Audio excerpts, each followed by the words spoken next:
ఇటు ఇవ్వడం, తర్వాత రిటర్న్ అనడం, ఇవన్నీ చూస్తూ ఉంటే ప్రజల జీవితాలతోటే మనం ఆటాడుకున్నట్టుగా కనిపిస్తూ ఉంది. రేపటి రోజుల స్థానిక సంస్థలలో బీసీలు అందరూ ఏకతాటిపై ఈ కాంగ్రెస్ మోసపూరిత వాగ్దానాలు ఇచ్చినటువంటి ఈ ప్రభుత్వానికి బుద్ధి చెప్పి వారు ఎన్ని మోసాలు చేసి గద్దెనెక్కి ఇంకా ఇంత మోసం చేయడానికి ప్రయత్నం చేస్తూ ఉన్నారో కూడా మనకు అర్థమవుతూ ఉంది. కనీసం సకాలంలో ఎన్నికలు నిర్వహించలేనటువంటి ఈ ప్రభుత్వం, ఈ కాంగ్రెస్ పార్టీకి పూర్వం నుంచి కూడా ఎప్పుడు అలవాటే. ఉమ్మడి ఏపీలో చూసినాం, ఇప్పుడు బైపర్కేషన్ స్టేట్లో కూడా చూస్తూ ఉన్నాం.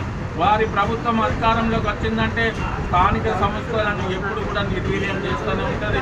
ఇప్పుడు కొత్త డ్రామాతోటి 40% ఇస్తాం, మేము ఇచ్చిన మాట కట్టుబడి ఉన్నామనడం, ఎలక్షన్ కండక్ట్ చేసినట్టు చూపెట్టడం, మళ్ళీ కోర్టుల ద్వారా కొట్టివేయడం.